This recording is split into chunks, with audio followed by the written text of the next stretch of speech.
Michael, this is the final straw. They finally take things too far. The fucking liberals have taken away Lola Bunny's fat fucking rabbit titties. Cancel culture. It's gone too far, Michael. It's gone too far. I mean, look, as many of you may be aware, Lola Bunny's redesign this week was released for the new Space Jam movie that's coming out this summer featuring LeBron James, which I'm very much looking forward to because he plays for the Lakers and I like LeBron now. But many fans were shocked to see that Lola Bunny has been toned down, shall we say. And she now looks a lot different to how she did back in 1996. I don't know about you, Michael, but I consider this to be outrageous, as did many conservative political commentators who took time off from talking about Dr. Seuss to talk about Lola Bunny. So yeah, I'm glad they're on my side here because there's still several months left. We can get those massive rabbit titties back on Lola Bunny, but only if every one of us join forces to make it happen. And I'm asking you, Michael, will you join me right now in this cause? Because it's very important.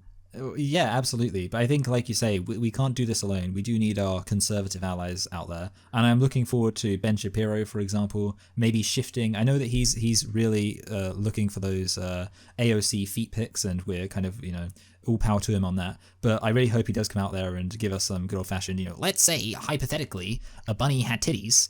Does it not make sense that they would be big fat titties? Yeah, I mean, here's the thing. Like, the image that was going around of Lola Bunny from 1996, in actual fact, that wasn't what she looked like in Space Jam. That was actually that was some pornographic art, like a fan design of Lola Bunny, and it actually wasn't her from that movie. So that image that went around, that viral image, it's not actually from the movie. So I don't know, maybe this Lola Bunny thing, actually we shouldn't take it so seriously. I know people say it's a cartoon rabbit from a basketball movie featuring LeBron James, and we should take it seriously. It's of vital importance, but I don't know, I think there's misinformation here, disinformation, so we should all tone it down a bit, like they did with Lola Bunny's tits. No, yeah, exactly. And I think there's a message there about the woke people ruining the movies, and that you go back and you find out, actually, you know what, turns out her tits were never that great. Yeah, it's the idealized past, isn't it? Yes. Yeah, the past was never that good in the first place, so we should stop trying to go back.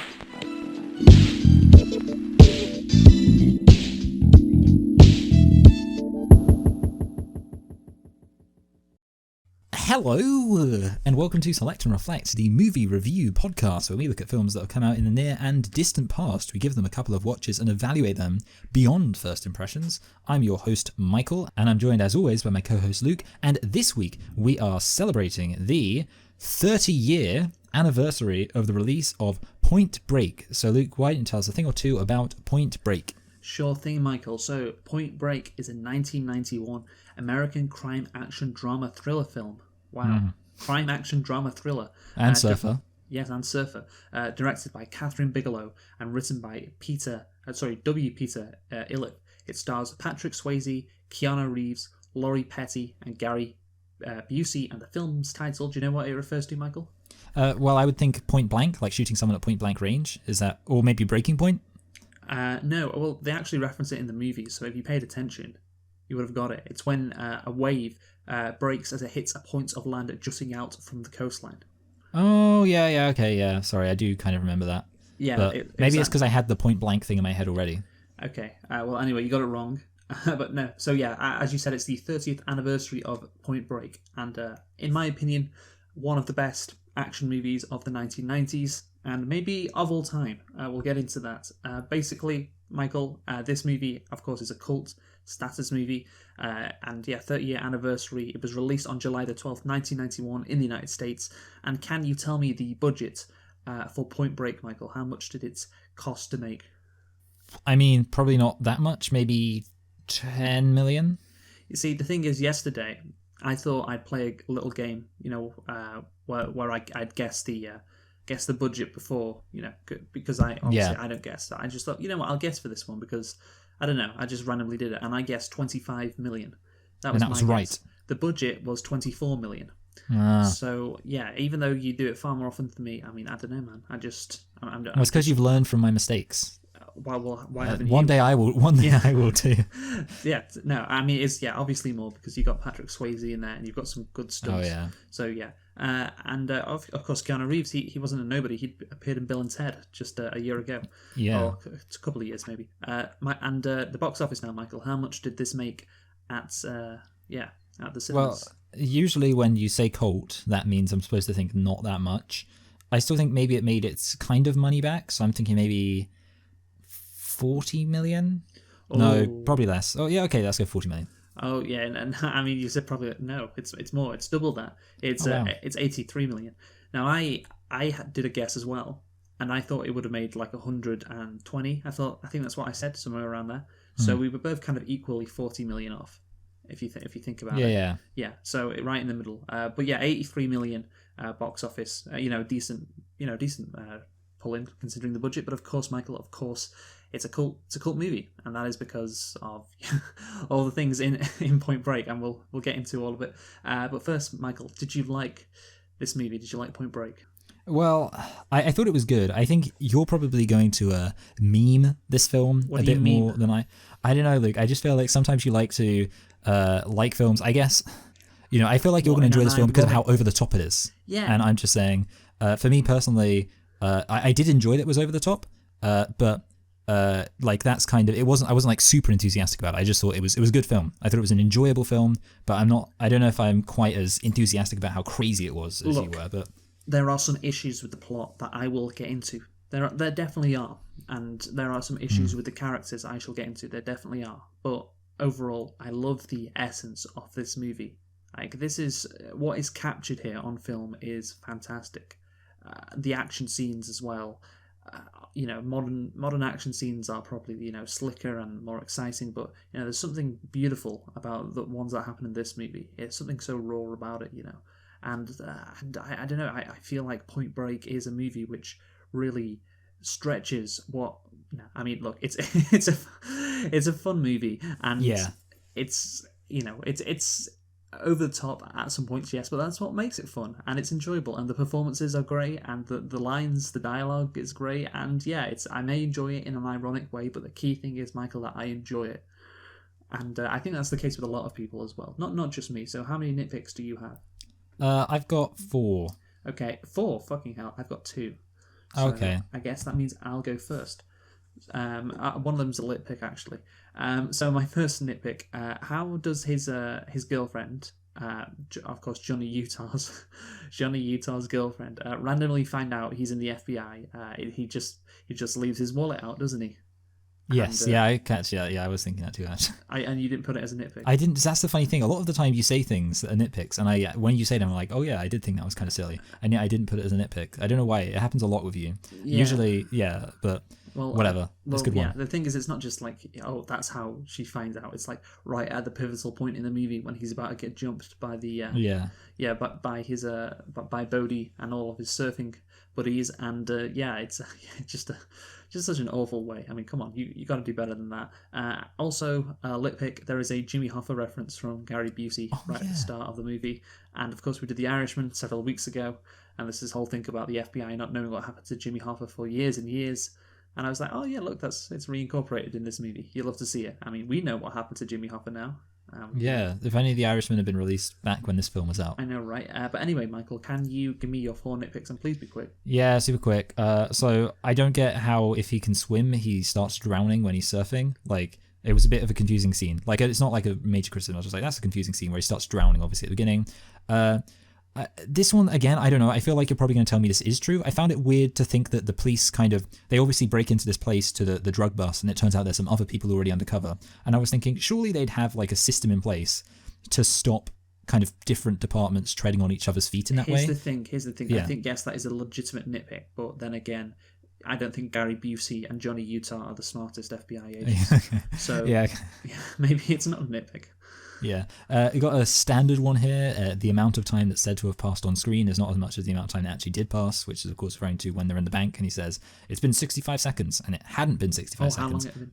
I didn't see. Usually I do go back and check, but this time I was like, I can't be bothered to go back and check exactly how long it had been. But I knew it had been this more is than. great. So we don't know. So you No, just, but I know you're it had just been more than guessing. 65. I know it had been more than 65 Fucking seconds. Like, I pathetic. know. If you're gonna fucking nitpick it, make sure you fucking get it right. Yeah, I know. You're Go on right. to your I next should. one. Final one. It's an obvious one, but when they're at the airport and Gary Busey's kind of sticking out, and the guy comes behind him with the shotgun, and he can't just take aim and shoot Gary Busey when Gary Busey doesn't even know he's there. It's kind of like a classic thing where. Oh he doesn't. Yeah, it doesn't kill him. Yeah.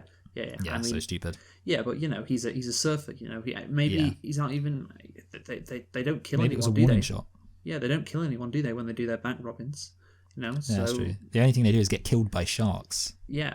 So maybe then he just was really shit at shooting. Yeah, You I can can't- believe that. You can't rule that out. Maybe he was on drugs probably. I mean that's what they do, right? These surfing people, they take drugs. They probably don't. I mean, I don't know. It just seems like it's not that unbelievable that this guy isn't that good with a gun, essentially. But anyway, let's move on to the actual plot of Point Break, Michael. So, what the best plot entry ever on Wikipedia. The film features Keanu Reeves as an undercover FBI agent. I am an FBI agent. Yes. Who's tasked with investigating the identities of a group of bank robbers while he develops a complex relationship with the group's leader.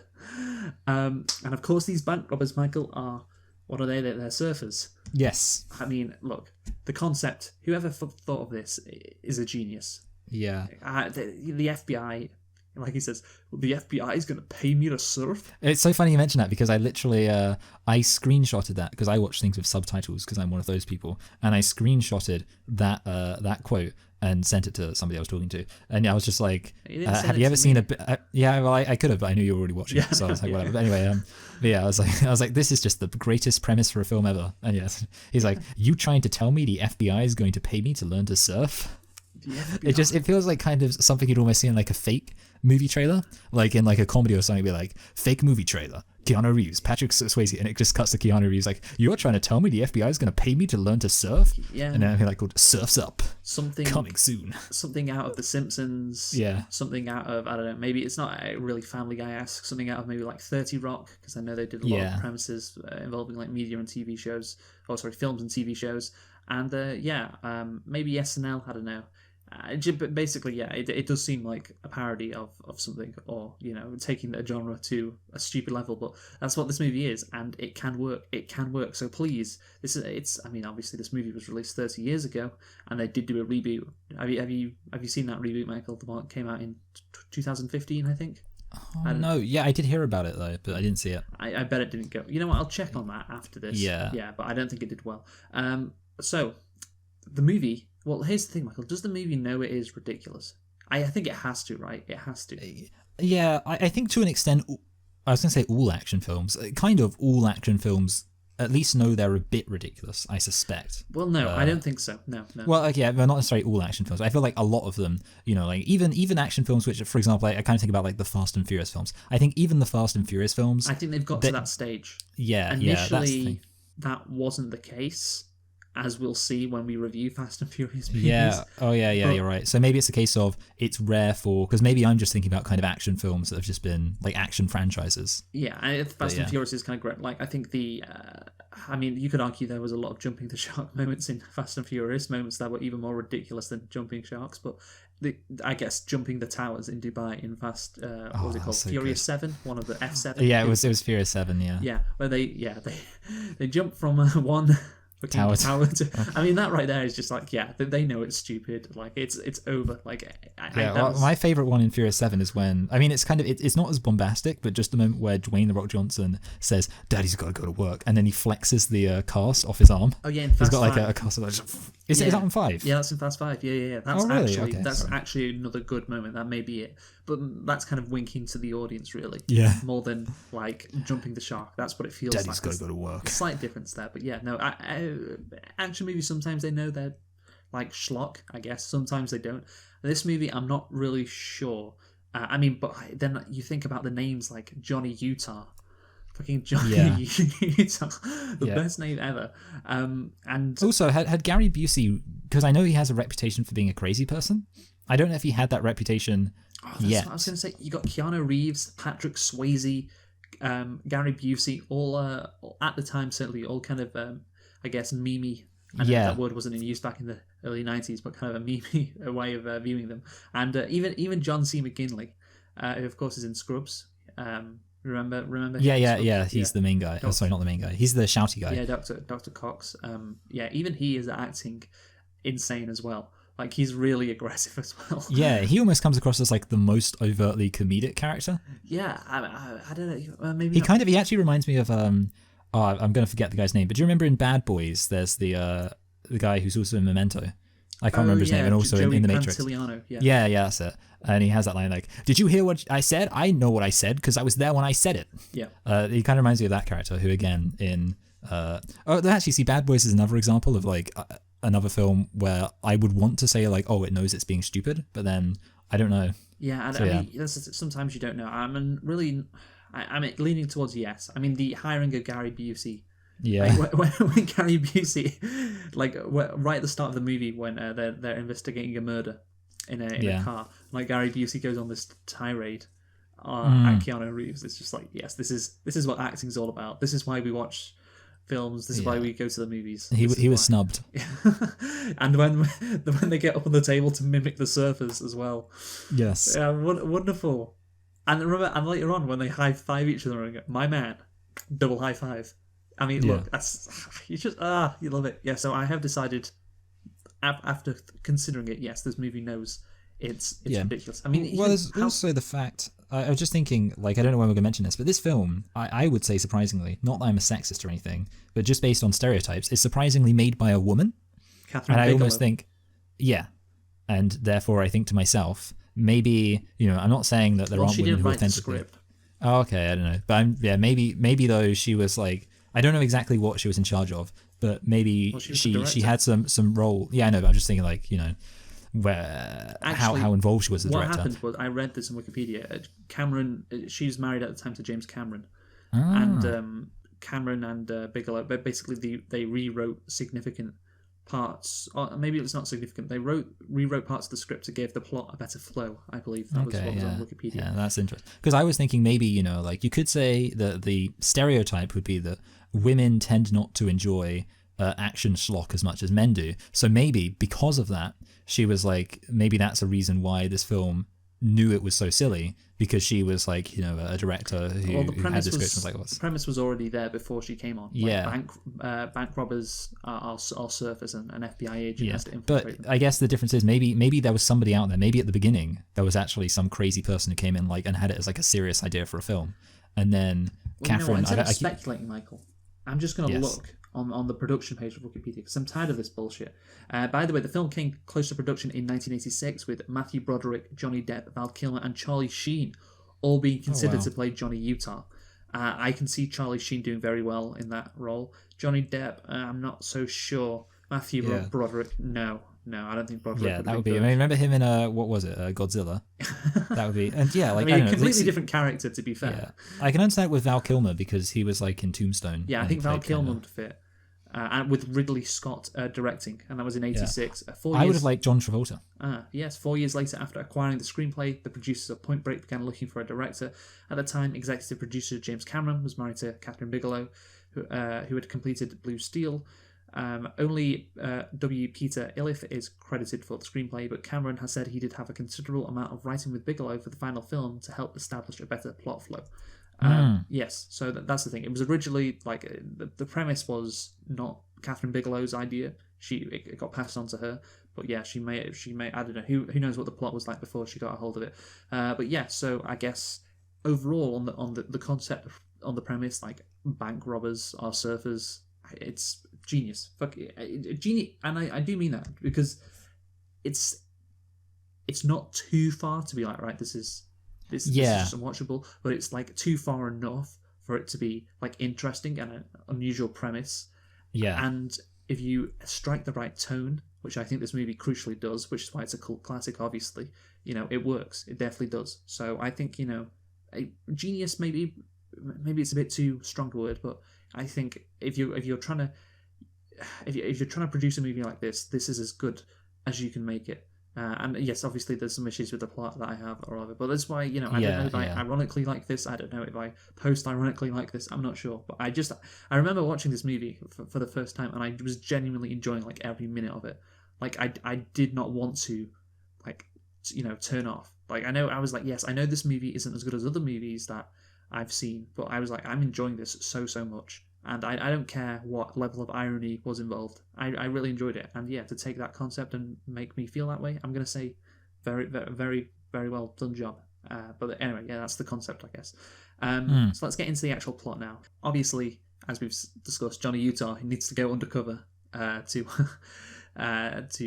infiltrate the surfing community of Los Angeles to try and find Yes. some bank robbers, as you do. And this is a big issue with the plot, which, like I say, it could have been better. I mean, he finds his bank robbers, I mean, so easily. It's not even that hard at all. How many thousands of surfers are out there in Los Angeles on the beaches in the summer? And it's the first person who he bumps into or who we see, and that Yeah. person is the ex-girlfriend of the lead bank robber. I mean, what incredible look! Like, you could put it as a nitpick, but it seems like a Yeah. massive thing. Like, literally the first person you bump into. Not like, oh, another person and there's another person after that. It's just the first person. Oh, I have a very important relationship to the main bank robber guy who I'm trying to catch. Very very lucky. Wouldn't you say, Michael? No, yeah, definitely. I mean, it does. It is. The film definitely gets kind of into it quite quickly, and I suppose that's kind of thing. This film definitely doesn't have as much of an investigation element to it as some other films do. A lot of other films is kind of like it takes them like half the film as them kind of trying to work out who it is. And I do think like some of the investigation stuff is actually pretty good though, which is kind of it's funny in a way that the film is. But I think the issue is this film needs to have, and we'll obviously get into this later, but the film needs to have the relationship between the characters because the investigation stuff is actually quite well done. Obviously, I think particularly the bit where they find the hair sample and they kind of find the different traces of different chemicals in it, and they deduce that there's going to be different beaches are going to have different chemicals in it. Like that's a clever scene, and that's actually a real kind of decent bit of investigation. And obviously, the smart thing to do arguably would be to have that clever bit of investigation be the thing that leads them to the surfers. But of course, It's not. because it's about having that relationship. They decide to make it so he already knows them before that. But Yeah. So that's the thing. It's not even as if like they're lazy and can't be bothered to have the investigative elements there, because the investigative elements are there and they do work, but But they just wanted something else. that is the right move, because if you want to Yeah. make it about a relationship between Patrick Swayze and Keanu Reeves, obviously Bodhi and Johnny Utah, if you want to make the movie about the relationship between Bodhi and Johnny, then the way to do it is to skip the investigating and basically find him as soon as possible. I just think, it's like there should have been a couple more people, in between for for Johnny to find Bodhi. But anyway, I did like how initially they think that the bunch of, I think they're called like Nazis or the Nazi surfers. Yeah. They're the bank robbers. But a crucial thing, as you could tell from the start of the movie, is the bank robbers. They're of course the ex-presidents. They dress up in the president masks, and they only demand the cash the tellers have in the drawers. And are gone within 90 seconds. Very sophisticated, very very sophisticated. These people don't seem to be that. They don't seem to be sophisticated. So that's maybe red flag one. And as you said in your nitpicks, another red flag is, hey, maybe check, if these guys are also being investigated, say by the DEA, concerning drugs, which of course proves that they couldn't have been the bank robbers. So yeah, I did like the fact that I was like, oh, it's probably this group. It's not Bodhi. It's not him. It's probably these guys fit the profile. But yeah, I think once you find out that they're not sophisticated, and once you should have found out that a DEA guy was already on them. Yeah, it doesn't really work as well as it could have. What do you think? Yeah, I do think it is definitely true that it doesn't really make much sense, and they do come across as a bit of a obvious red flag. And in a way, they almost come across as a complete, I guess, filler, in that they don't actually contribute that much to the rest of the plot. The only thing it kind of sets up is obviously that in him, Keanu Reeves getting attacked by them, it allows us to then see Patrick Swayze come to his rescue. But apart from that, the entire scene is a bit. Yeah, like I say, it doesn't really contribute to the overall plot, and it is something which definitely doesn't. Well, there's, like you say, if they were actually good detectives, they could have deduced that they're probably not after these people. But they're not. So yeah, it's Gary Busey and Keanu Reeves. But then, having said that, the funny thing is that the action scene with them storming the house is probably one of the more overtly fun action scenes. I mean, yeah, it's great, isn't it? It's a great action scene. Yeah, especially when the guy gets beaten up by the naked lady. Yeah, wonderful stuff. And another aspect of the plot, which isn't again great, is how does Keanu Reeves find out that the people he is friends with are actually the bank robbers? I mean, I think the way the movie is set up, this is the central thing in the plot, and it just doesn't work. I mean, he's watching Bodhi's group surfing, and he begins to suspect they are the ex-presidents, noting how close they are as a group, and one of them moons one of the other surfers in the same manner as one of the robbers does when he leaves the bank. Then he goes to Gary Busey. He talks about how he tailed them and saw them walk into a bank. But I don't know, wouldn't it be great if we actually saw that happen? Like, he just says it, and instead he just tells Busey about it. And also, this is probably my major problem, it literally just happens, in the movie at least. Like, after he realizes the Nazi surfers weren't the robbers. Like, immediately, okay, shit, I've got it. So it wasn't them, fuck. Am I ever going to it's these guys, okay.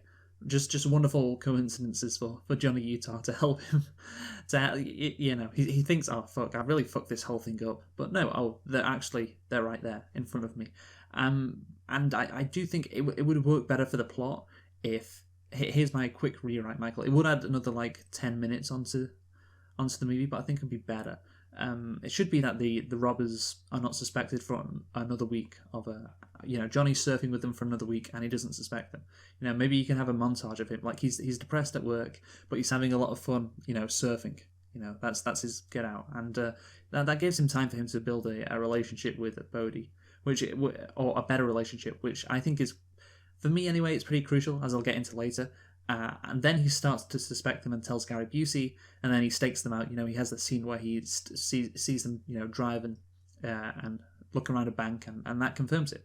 Also, in that scene, he should also talk to Gary Busey about, his fears of falling into their world and getting seduced by it as well, which is something that is quite, which I think could have been improved in the movie as well, which again I'll get into later when talking about Johnny Utah's character.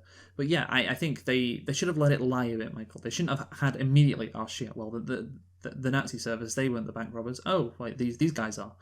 It just feels to me such a quick turnaround. So what do you think about that? Yeah, I pretty much, I think I agree. I think this film, it's very, I guess, the pacing is a bit strange, particularly in the fact that I didn't actually look at the timestamp for it, but obviously very early on, Keanu knows, Utah, let's call him, knows that Bodhi is the bank robber. But then significantly, shortly after that, Bodhi knows that Utah knows. So then there's that. And then obviously, then Utah knows that Bodhi knows that, et cetera, et cetera. So they know everything, which does create a weird situation in kind of the third act where it's like, oh, it's these two people hanging out, even though they both now know that the other person is not who they say they are, and they also know that the other person knows that they're not who they say they are. So it's a it's a weird situation. It does come across as kind of rushed in a way, where it's like, well, you like you kind of said, you'd think they could really draw it out a bit longer. So it's a bit strange that they don't. Yeah, I think that's pretty spot on. Anyway, so Keanu realizes that, oh shit, fucking the presidents, they're going to attack this bank. He stakes it out, and it's a bit quite a comic reliefy scene with him getting sandwiches and them robbing the bank behind him. And, and Bodhi obviously gets chased by Johnny, and obviously then Johnny has a chance to shoot Bodhi. That famous scene, he sees him, he's going to shoot him, and he doesn't. And again, I'll let you include, Michael. I think they should have enhanced the Bodhi and Johnny, that relationship more, because I was it's like they've known each other for like 3 weeks. I mean, come on. The first time I watched this movie, I didn't expect that scene to come so soon. Like, Johnny finds out and immediately he catches them in the act, and they immediately know it's him as well, like too early as well. Like they know it's him, so this undercover element is immediately dashed as well, which I think could have that could have. I think the movie would have been better perhaps if they don't find out Johnny knows about him and he goes undercover with them.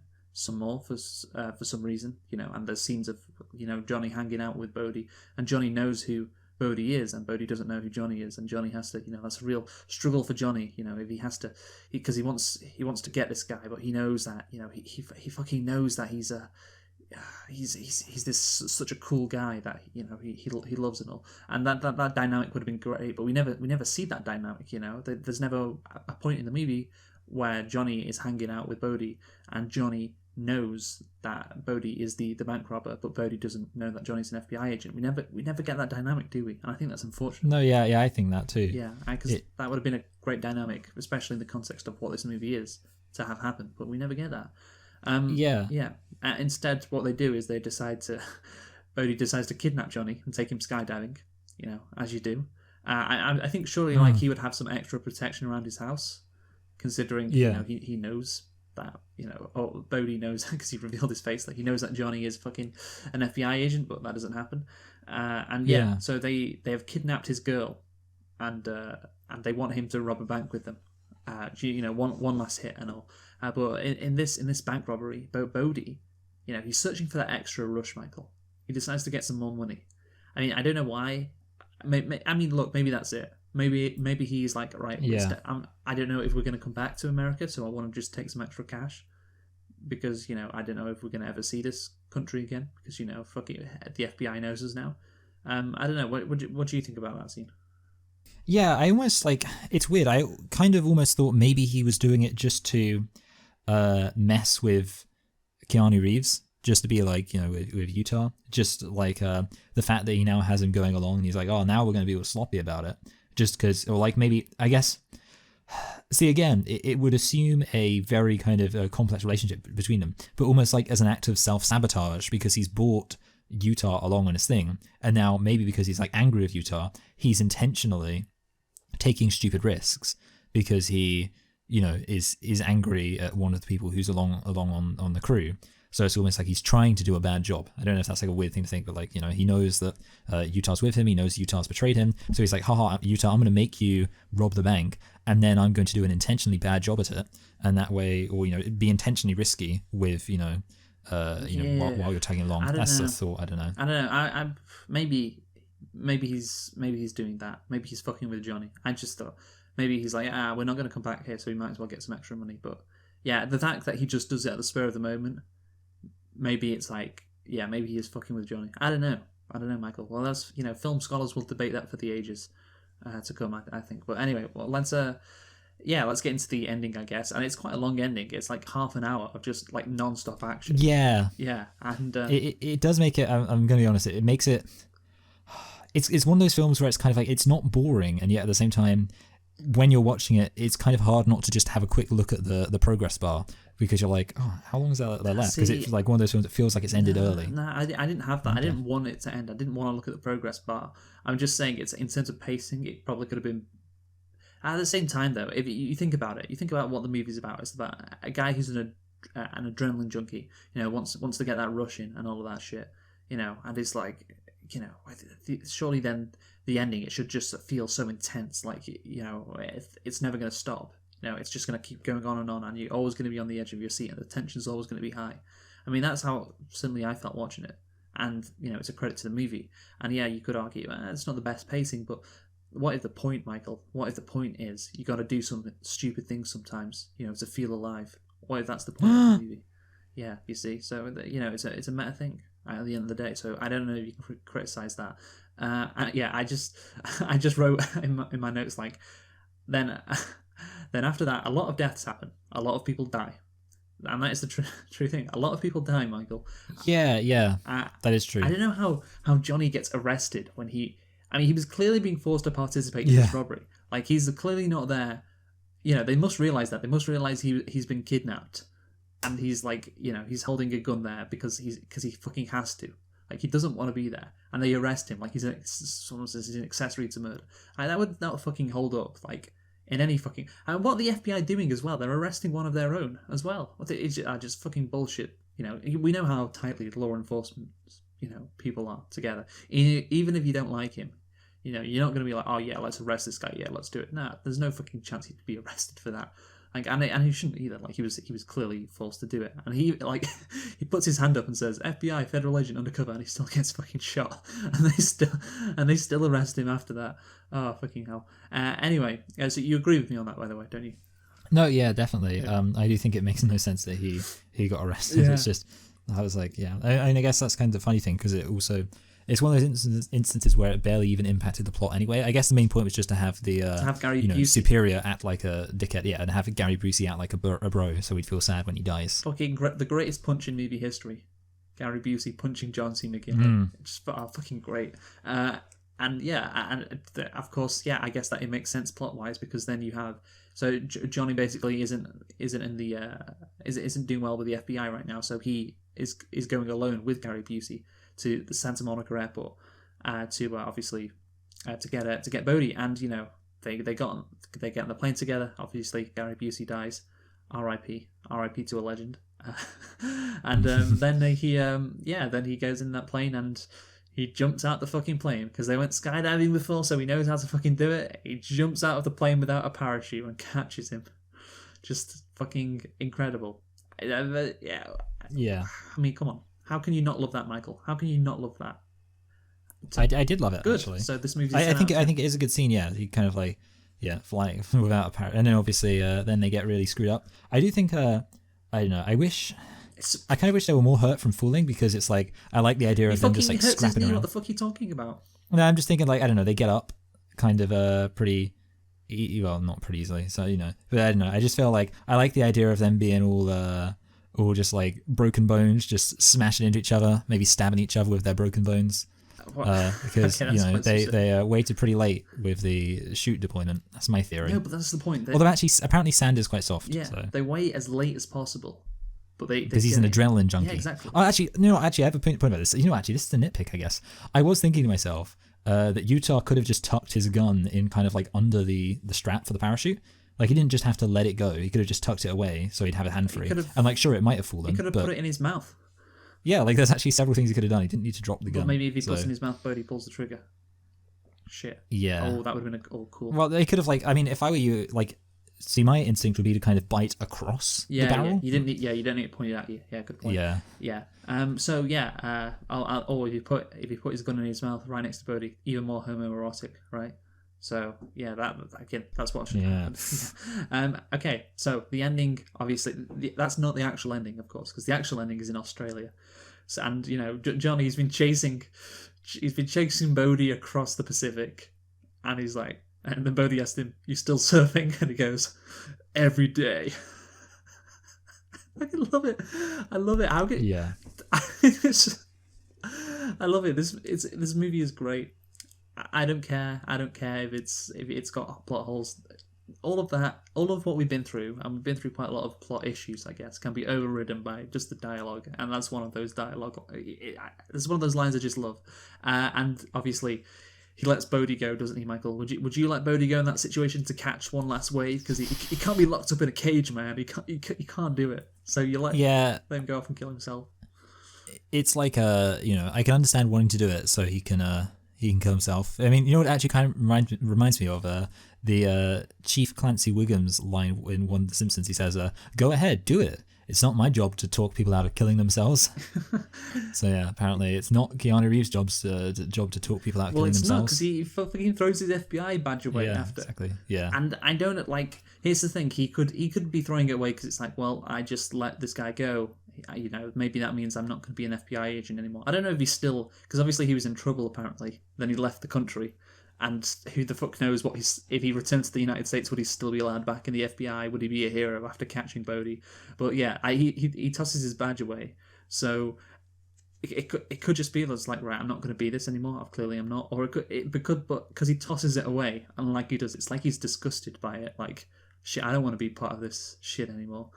And yeah, that means that this is better than Silence of the Lambs, because in Silence of the Lambs, you were very upset that she was enthusiastically a member of this very unwoke organization. Well, Keanu Reeves gets what's what. Yeah, I mean, God, like he gets it, man. He gets it.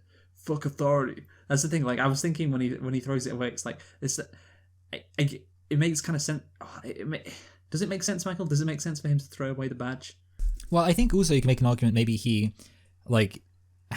being in the FBI, maybe he considers that like imprisoning because it's like a kind of a job for the authorities, man, and he wants to kind of emulate Patrick Swayze by, But living free. He can fucking surf in his free time. I know there's never really a moment where he's like, I don't want to be an FBI agent anymore. I just don't, I just can't be it anymore. The authority, all the suits, the law. I just want to be out there on the waves. He never says that to Gary Busey or anything, which is what we're going to get onto in a bit, talking about his character. But yeah, like, it just seems like he just throws it away because it's like, it's an incredibly Gen X thing to do. It seems like it's just like fuck authority. Like, you can't tell me what to do, like that kind of thing. Oh, what's that? That's that line from Rage Against the Machine.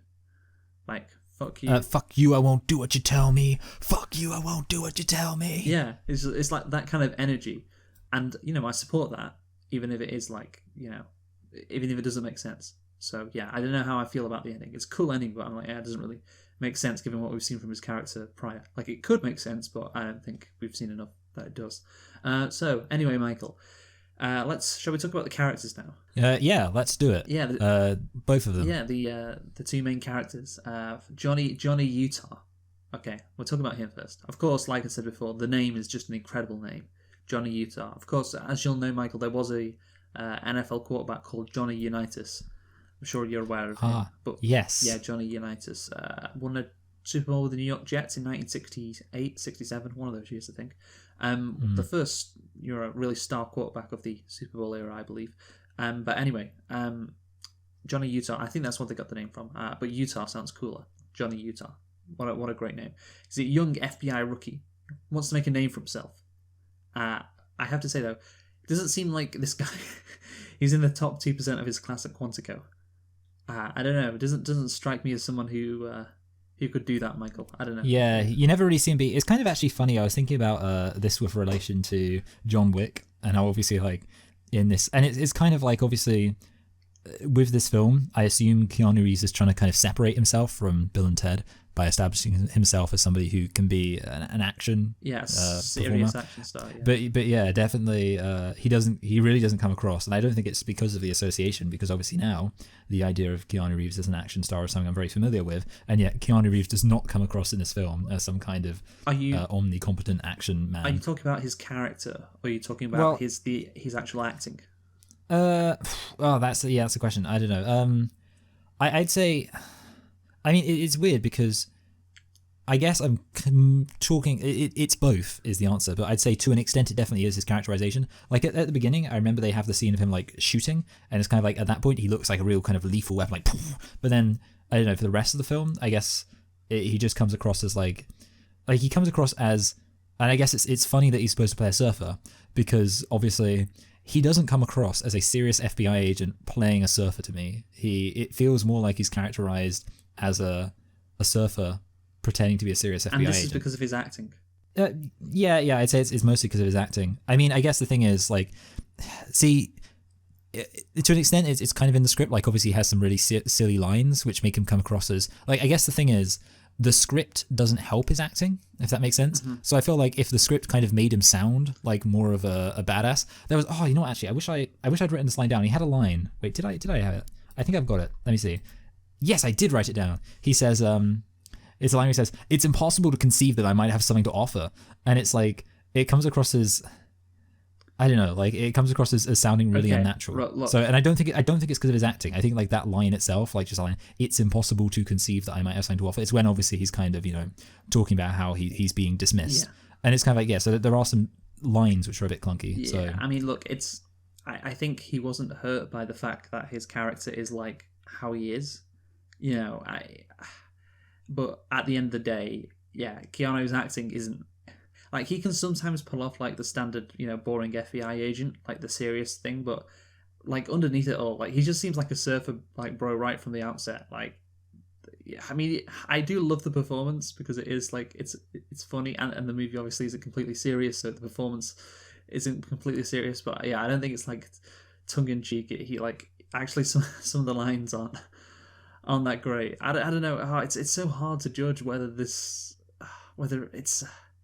I think it has to. I think it's a. See, the thing is, I think it has to be taken as a bit serious. I think this film, it's more like I'd say this film is not completely serious, but I do think there are moments where it tries to be a bit more serious and tries to be a bit more poignant, I guess. And in those moments, it comes across as unintentionally funny. So I think it's kind of like I don't know, it but is. then he says that line That's my when theory. he practices ways. He asks him like, are you still surfing?" And he goes, "Every day." Like it's just when he's showing it in the rain, it's like like it's gotta. It's teetering on the edge. I don't know. Oh fuck! This is such an interesting movie. But yeah, Keanu. Look, I'd say yes, his acting isn't great at parts, but that's what makes it good because you're also teetering on the edge with Keanu as well. Like he makes the movie more interesting with his acting in it. I think that's the best way to say it. But anyway, Michael, I just want to talk about the character for a bit, if that's okay with you. So, of course, as you will have seen, he's also a quarterback. He also played for, I think it was Ohio State, one of the biggest, colleges in terms of football in America, and he supposedly plays in the Rose Bowl, which is it's probably the biggest bowl. I'm not into, apart from the Super Bowl, obviously, because that's super, but I'm not really into college football that much, but I know how big the Ohio State Buckeyes are, and I know how big the Rose Bowl is, so yeah, like, this guy is fucking famous, and therefore, you might think sending an famous football player undercover, who's someone who's working for the FBI, might seem ridiculous, and it might be a bit of a ridiculous premise, but think about it. I would think that. Think about it, it's the perfect plan. Like, who would suspect he's working for the FBI? Who would suspect that? Yeah, I do think that, actually. Sometimes if you see somebody who looks like a famous person, it just makes you think, well, it can't be. Yeah. Yeah. He also, he never trains himself to be like a surfer bro either. How to talk like one, etc. I mean, that would have been a fun scene. Yeah, you're complaining that there's no Reservoir Dogs scene of, like, training yourself to talk like a criminal. Yeah, not a criminal, like someone who's a surfer. Yeah, no, sorry. I mean, yeah, sorry. I was making an analogy to the right. But, and that could be the fun thing, because it's like Keanu would be like, "Oh shit, how do I talk like this?" Even though, like, he was previously in Bill and Ted, and we know that was his. That would be good. Wink, wink. Break the fourth wall. Fucking character. Again, it just fucking works so much. So, Michael, I now want to talk about the internal conflict of Johnny, or what I think there should be. I think there should be an internal conflict of Johnny, essentially. And yes, I know this movie, we memed on it. It's not that serious, etc. But I think this would have been good. I think if this movie could have been elevated, if he wanted to resist being this adrenaline junkie who just wants a rush, but he can't help it, and that's the thing, you never really get that, like I said, internal conflict of his. He should have had to talk to Gary Busey about how he wants to, basically analyze these surfers and things like that, and get into them and, see what's going on, but, he just keeps getting more and more seduced to surfing and the rush and the lifestyle, and more admiring of Bodhi.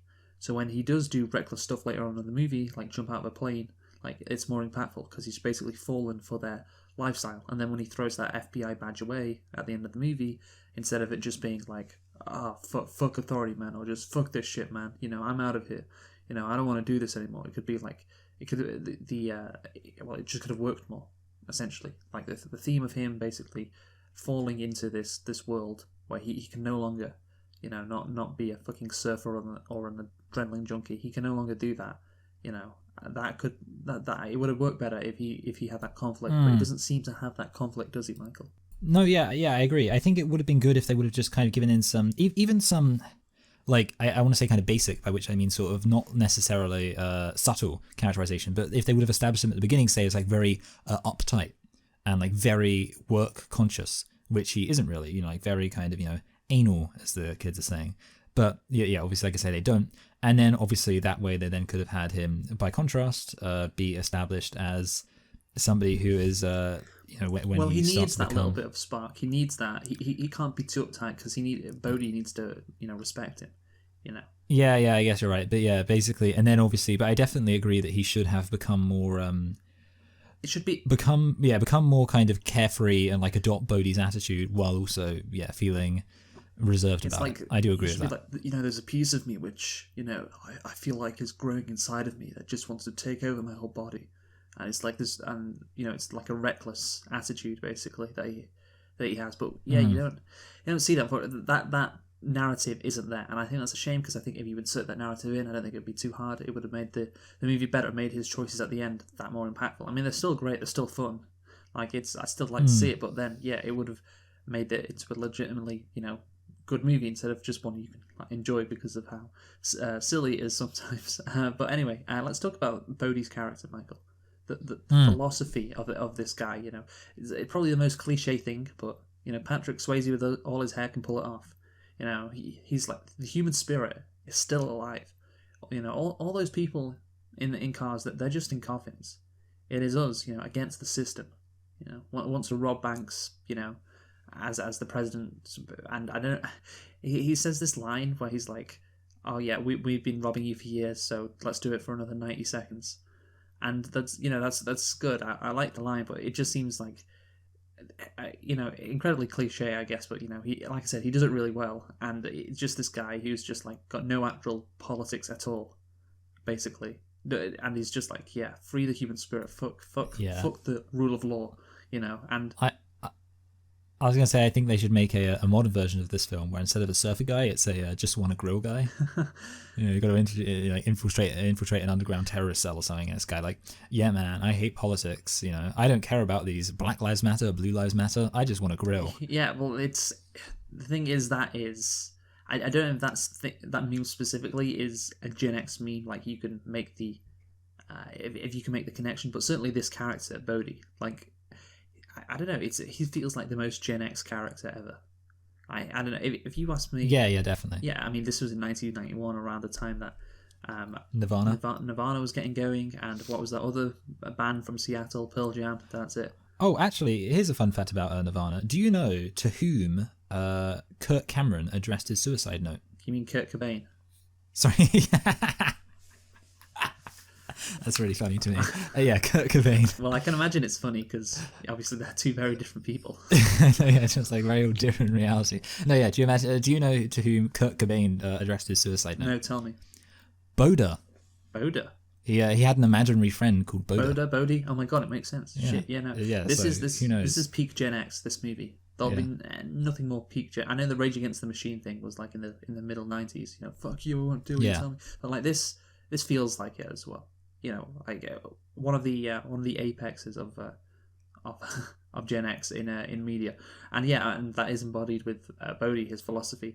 But I will say, actually, at the end of the day, he kidnaps Johnny's girl like unnecessarily. Like he didn't have to do it. If you think about it, like he could have just escaped in the middle of the night, like the other people in his group suggested. They could have just gone. They didn't need to capture Johnny. They didn't need to kidnap.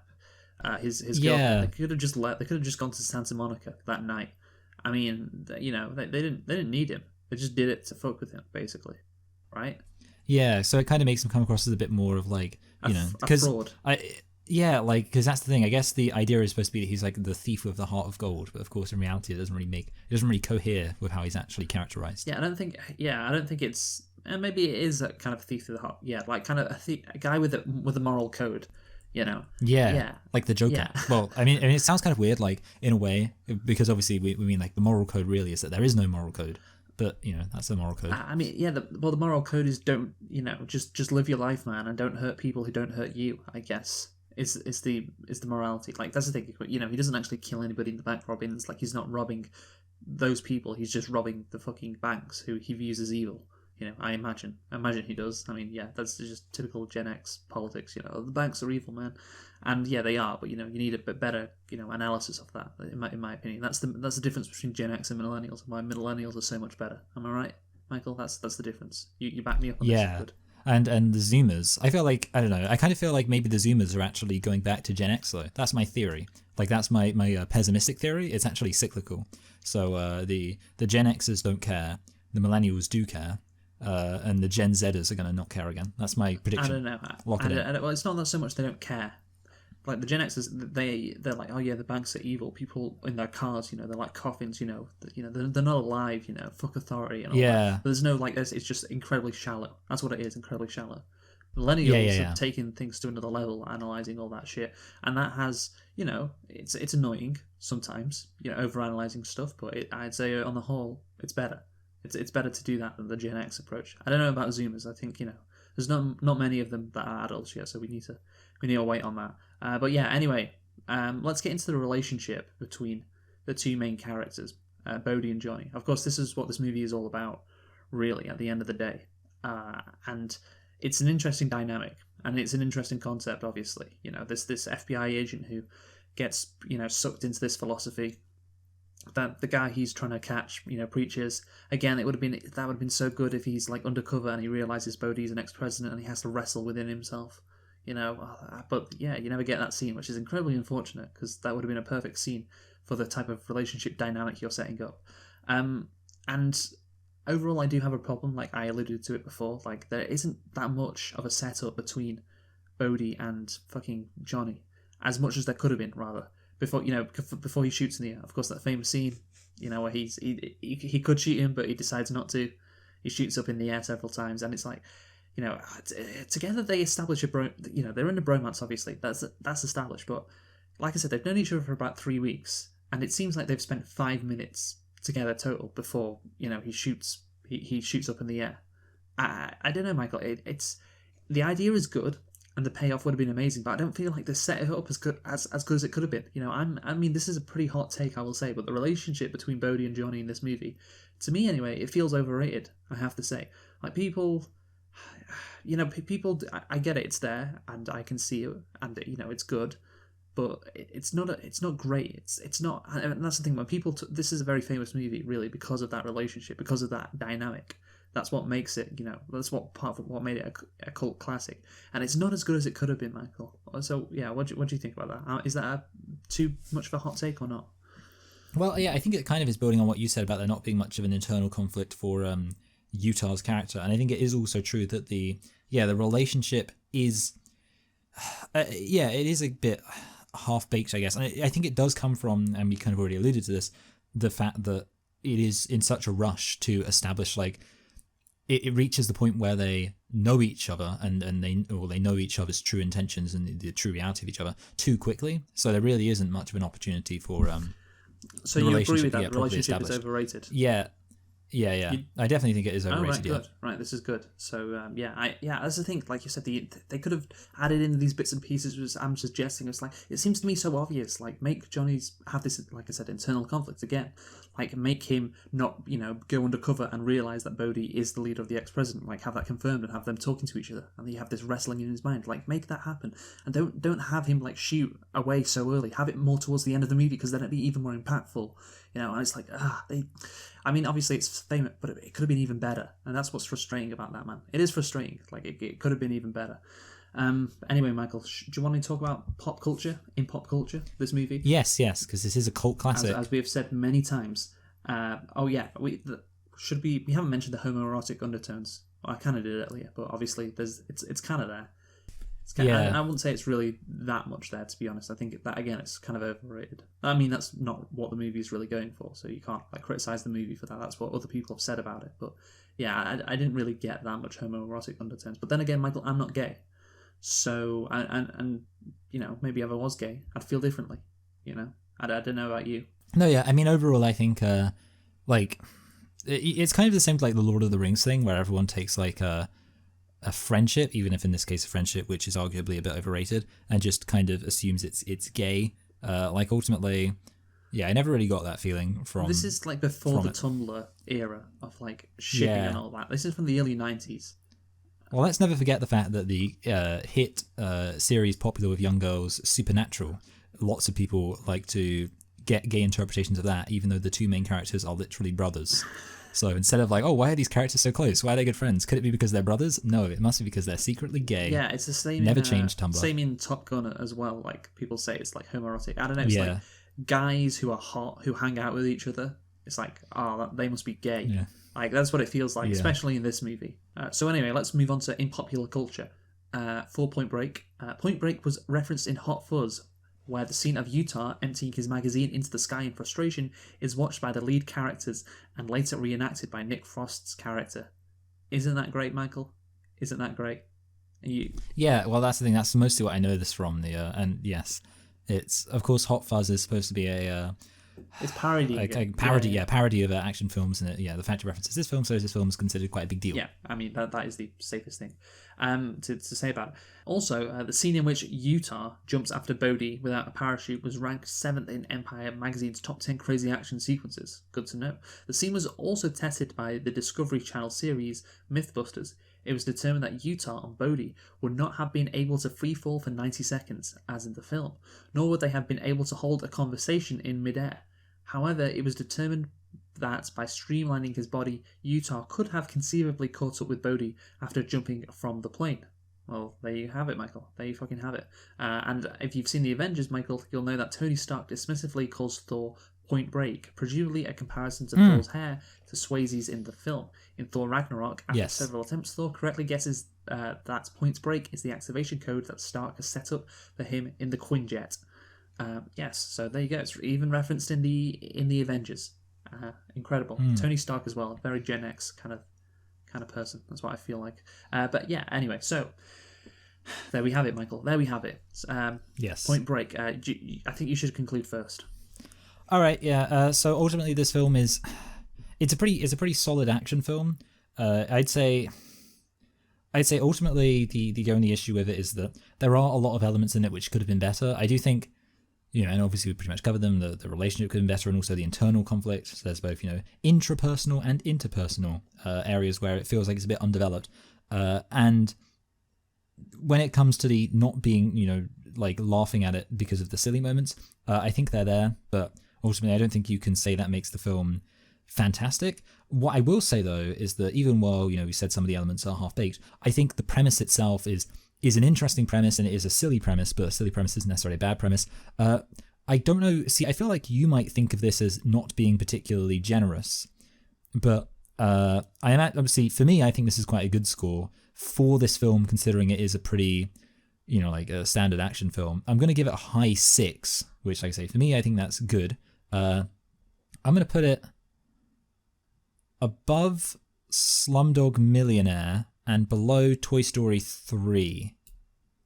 So okay, there we go. That's my opinion. Yeah. Okay. Slumdog Millionaire. So, wow, Toy Story 3. I mean, that's the thing. I think that movie's better than than you say it is. But yeah, I thought you'd rate it quite a bit lower, I have to say. And yeah, I'll just conclude by saying I think the plot could have been better. I think the characters could have been better. The character relationships could have been more fleshed out as well. Like I said, Bodhi and Johnny, that could have been better than it was, which is so frustrating, of course, because it's already known as great. It could have been taking it to whole new fucking heights. But yeah, the concept, like you said before, it's great. It's enjoyable, and so is the action. Like it's enjoyable, and I think overall that's my main takeaway from the movie. Like it is enjoyable. Like I don't know if I like it in an ironic way. I don't know if I like it genuinely, just like I don't know if the film is genuine, or I don't know if the film is like being ironic. Like some of those lines, I don't know. It just confuses me, Michael. But at the end of the day, it doesn't really matter. It doesn't really matter what the film was going for, what its intention was in that regard, and it doesn't really matter whether I enjoyed it in an ironic way or in a non-ironic way. And sometimes I did, sometimes I didn't. That's how I feel, and I was enthralled by it, basically, like I said.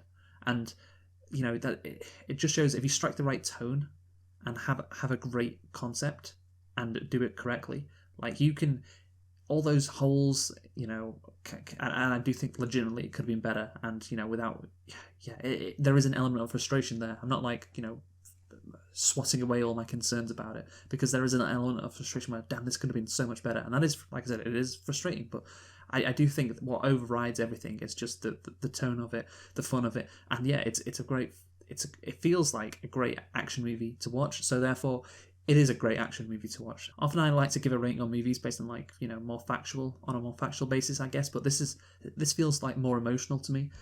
So I'm gonna give it, Michael, what did you give it? A high 6? I'm going to give Point Break an 8 out of 10. An 8 out of 10 for Point Break. I think, like I said, one of the best action movies of the 90s. I love watching it, Michael, and I'd do it again. And I don't know, man. I don't know. I mean, I'm sure better movies have got a lower rating from me, like fucking Little Woman. If Little Women are 7.5. I don't know, man. enjoyed this more, so it's getting an 8. What can I say? Fuck it. 8 out of 10 for Point Break. And you can't say I'm being a sexist because the director was female. So there you go. Yes. What are we doing next week, Michael? Next week we are doing another action film, The They Rock. just keep fucking coming. Another great action movie from the 90s. That's why I put them back to back. Because Yes. it fucking works. I mean, you know, this is great, as is The Rock, which we'll do next week, starring Nicolas Cage, of course. So yeah, thank you for listening to my review of Point Break from 1991, the 30-year anniversary. It's coming up later this year. And yeah, what can you say? Gary Busey, Keanu Reeves, Patrick Swayze. Interesting concept, kind of a stupid concept, but the tone, it all works, man. It all works. It should not have been as good as it is, but it is. So yeah, let's see about The Rock next week. Join us next week for that. Who have you been, Michael? I've been Michael. I've been Luke. Thanks for listening, and goodbye. Goodbye.